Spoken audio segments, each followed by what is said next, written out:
One Piece chapter 994, and I have to say that we are getting closer and closer to that 1000 chapter of One Piece, which is actually insane because that's something only a few series have managed to reach. And so I and a lot of people in the community are of the mindset that this is going to be a huge chapter for One Piece. So that's something I'm looking forward to. We're only 6 chapters away. And also Oda did say that he wanted to get to chapter 1000 by the end of the year, which doesn't seem to be possible anymore just because we had a few breaks that he had to take this year. So we're most likely going to get it in the beginning of next year. And before we jump into the chapter, we're finally done with the Capone cover story at last. Now, I'm not saying it was a bad cover story to say, but it wasn't one that a lot of fans were interested in just because some of the elements in there kind of ruined some parts of the story, specifically in regards to Pound surviving. But again, I'm not too bothered about it at this point. You know, it happened, so you know, whatever. But I'm actually looking forward to what cover stories are going to be drawn next, or are we going to get a fan request cover stories,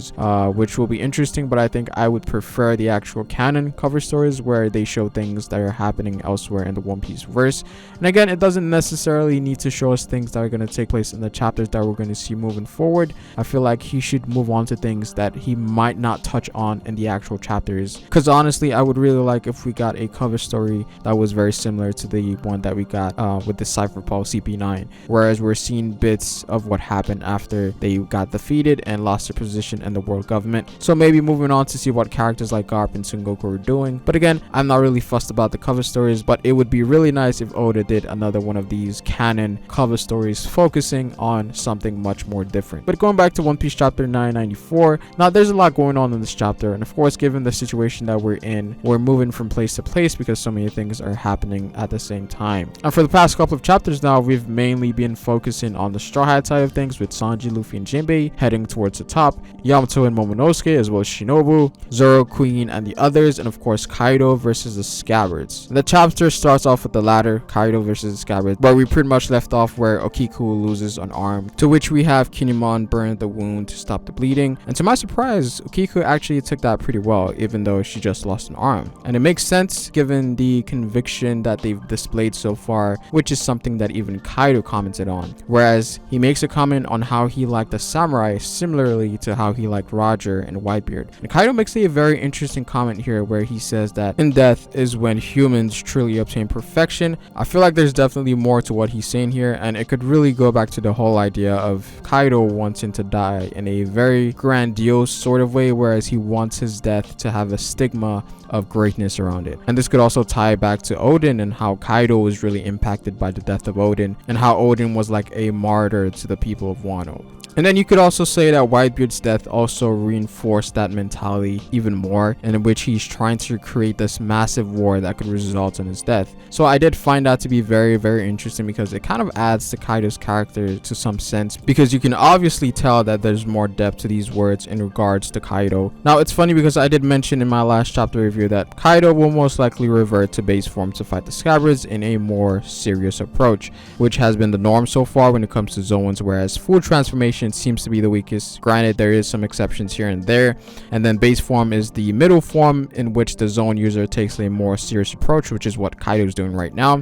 And then finally hybrid form, which I believe is the strongest because it's the best of both worlds. Kaido can become a dragon while also retaining his human counterparts, and we have to remember that this is a form that defeated Luffy, and so I think this is where the Scabbards are going to lose. I don't think they're going to push him to his hybrid form, and hopefully we get to see more of Kaido's actual abilities, because I did get kind of tired of that full dragon transformation because it was very repetitive in terms of its attacks.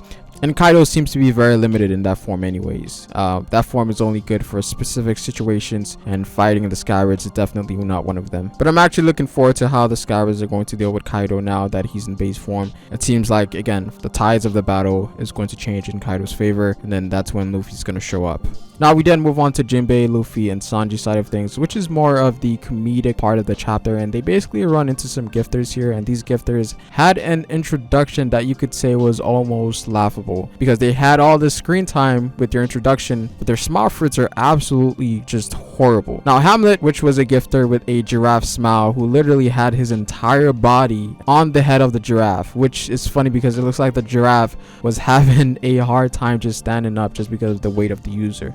And then you have the other guy who was 4 ticks, who had a chicken smile, and basically this guy's entire body was pretty much the butt of the chicken, if that makes any sense, guys. We've seen some smile users with some horrible designs in Wano, but these guys definitely take the cake.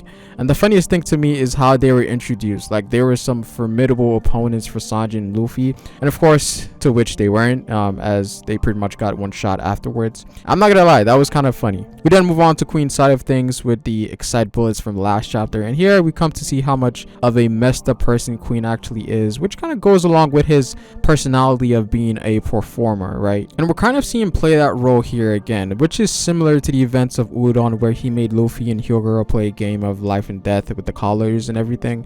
And here Chopper pretty much figures out that if Queen has the poison or the venom or whatever it is, he most likely has the antibodies as well, which makes sense, you know, in case allies do get poisoned by mistake.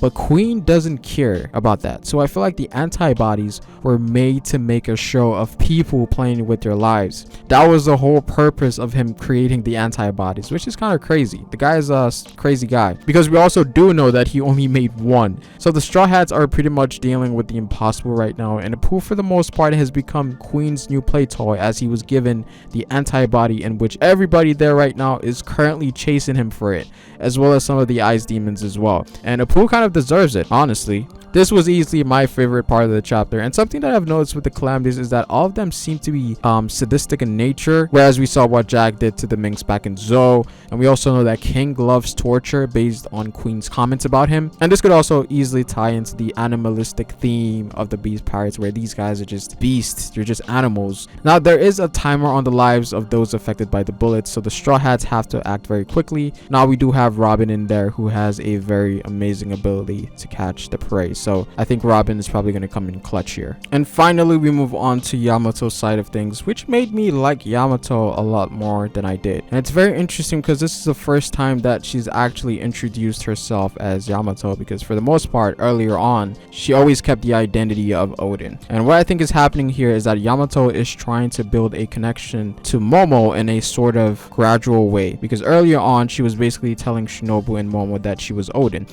And from their perspective, they would think that she was probably crazy because Oden died many years ago. It's obvious that you're not Oden, and it could be a way for the enemy to trick them into stopping, which is why Shinobu kept running with Momo. And so I think Yamato is moving in a way that's more organic, which is why she reintroduced herself as Yamato, so that she can build trust, and that's what we're seeing play out here. She also gave a dialogue as to how she watched everything unfold 20 years ago, but because she was not strong enough, she wasn't able to do anything. And of course, having that regret for so long, she is now prepared for what's to come. And of course, protecting Momo is a part of that. And it's really funny because Kaido is infatuated with how humans die, while Yamato was impacted by how Oden lived his life, which could be a sort of juxtaposition between the two. So I'm actually looking forward to where this is going, especially Yamato, and obviously we're getting more stuff to Kaido to some degree as well. And I have to say that she did inherit some of Kaido's genes, because she took on an explosion point blank and was relatively fine. So she's packing that Kaido durability. And there is some possibility that she also knows Ryo as well, because she also used a ranged attack with her mace, because when Sasuke saw that, he was shocked. She could also have a devil fruit ability as well, so that is something that I'm looking forward, because she seems to be a really capable fighter, and a really powerful one at that. I mean, being the offspring of Kaido, this is kind of